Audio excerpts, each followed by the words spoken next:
So life is a vessel. Life is an opportunity. But if you don't use it and you don't fill it, then it's an empty vessel and a wasted opportunity. Imagine the Jewish nation come out of Egypt, 40 years in the desert, wandering with the greatest teacher in history, Moshe Rabbeinu. Then the conquest of the land, the miracles of Jericho. Finally, hundreds of years later,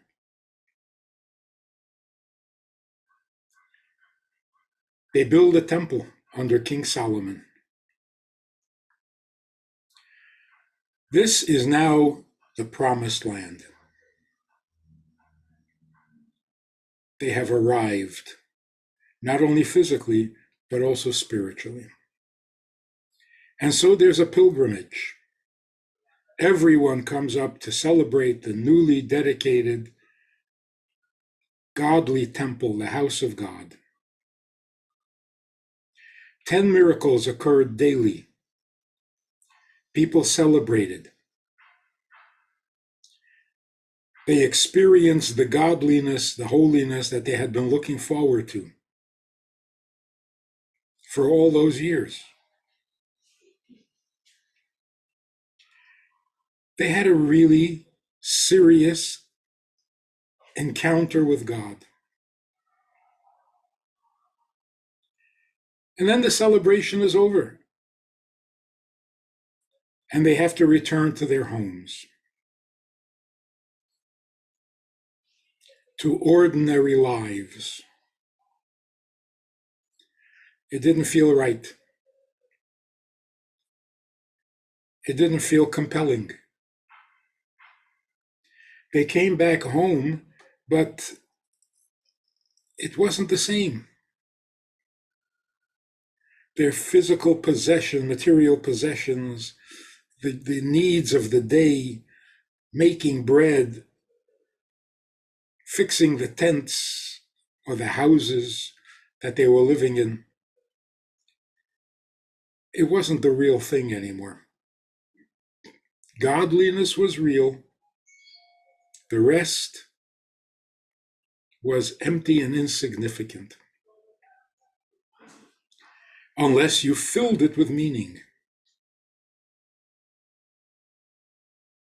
So life is a vessel. Life is an opportunity. But if you don't use it and you don't fill it, then it's an empty vessel and a wasted opportunity. So imagine how the people felt after a really godly experience, an encounter with reality and with truth that is absolute and eternal.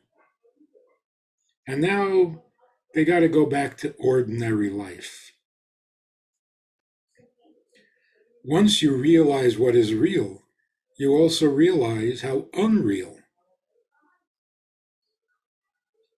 the physical is.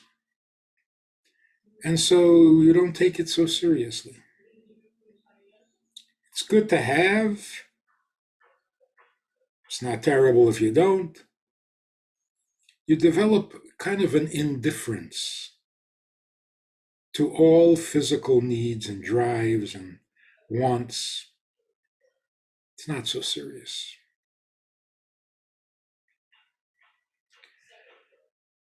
Now that we don't have the temple, we have the celebration of Rosh Hashanah and then Yom Kippur, in which we encounter godliness, particularly Yom Kippur. No eating, no drinking, no sleeping, practically. And we experience the reality and the truth that has always been true, that will always be true, the purpose of life, the connection and the relationship with God. Who is the architect of it all? It is God who decreed that we should eat and we should sleep and we should go to work and earn a living and turn that into food and feed the family and take care of each other.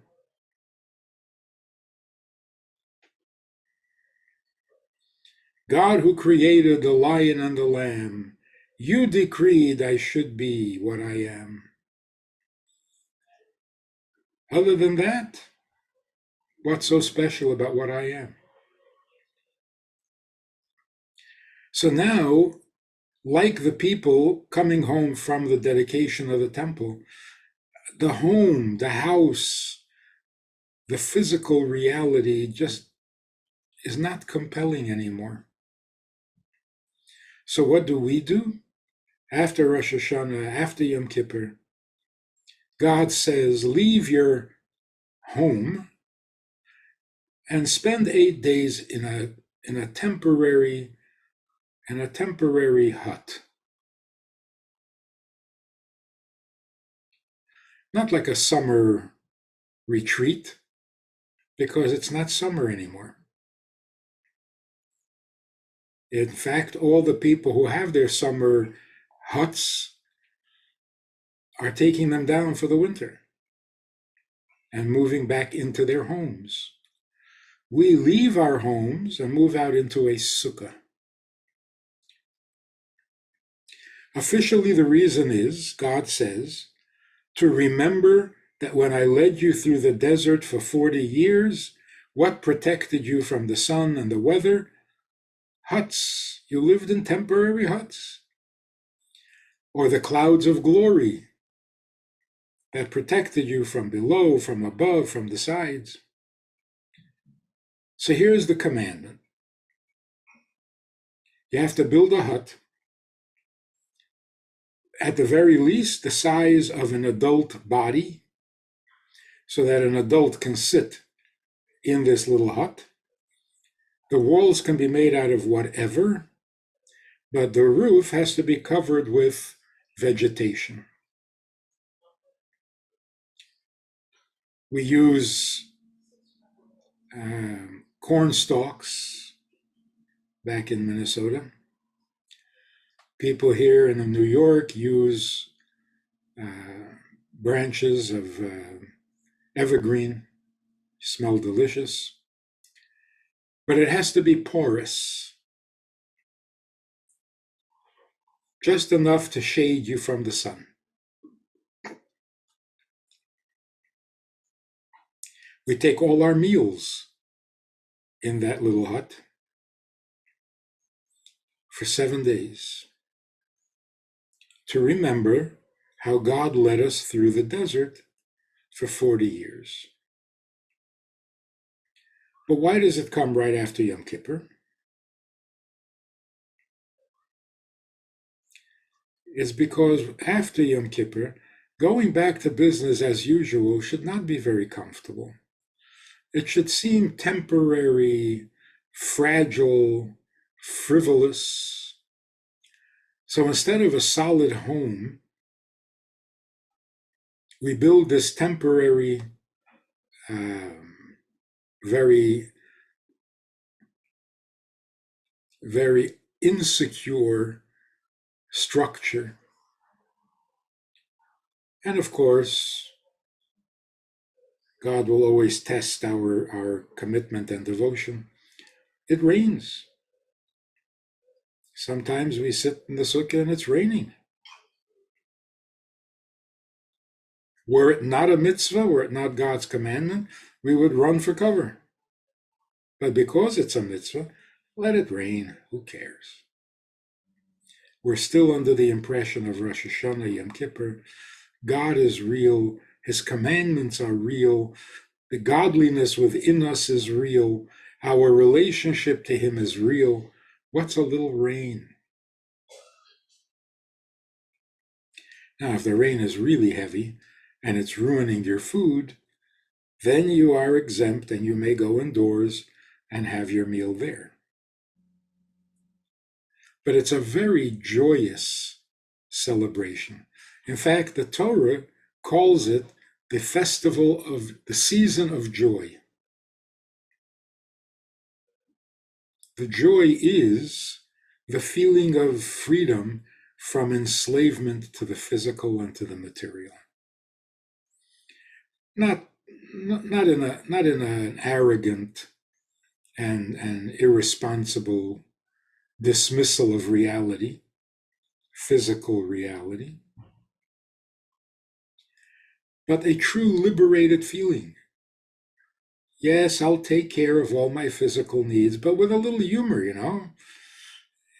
It's kind of funny that I have to do all that.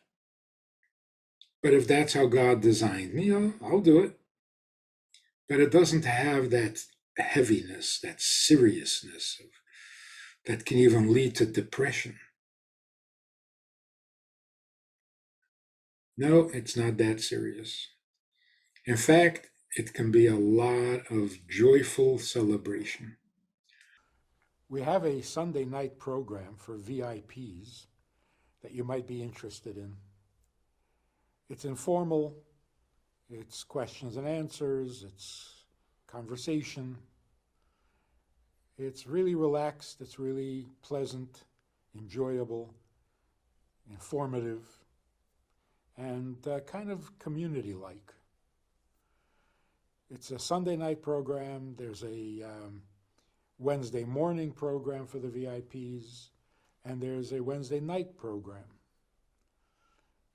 All of it just conversation, casual, laid back, unscripted. So join us, take a look, click the link below and see which of the three suits you best, and join us for some enjoyable conversation.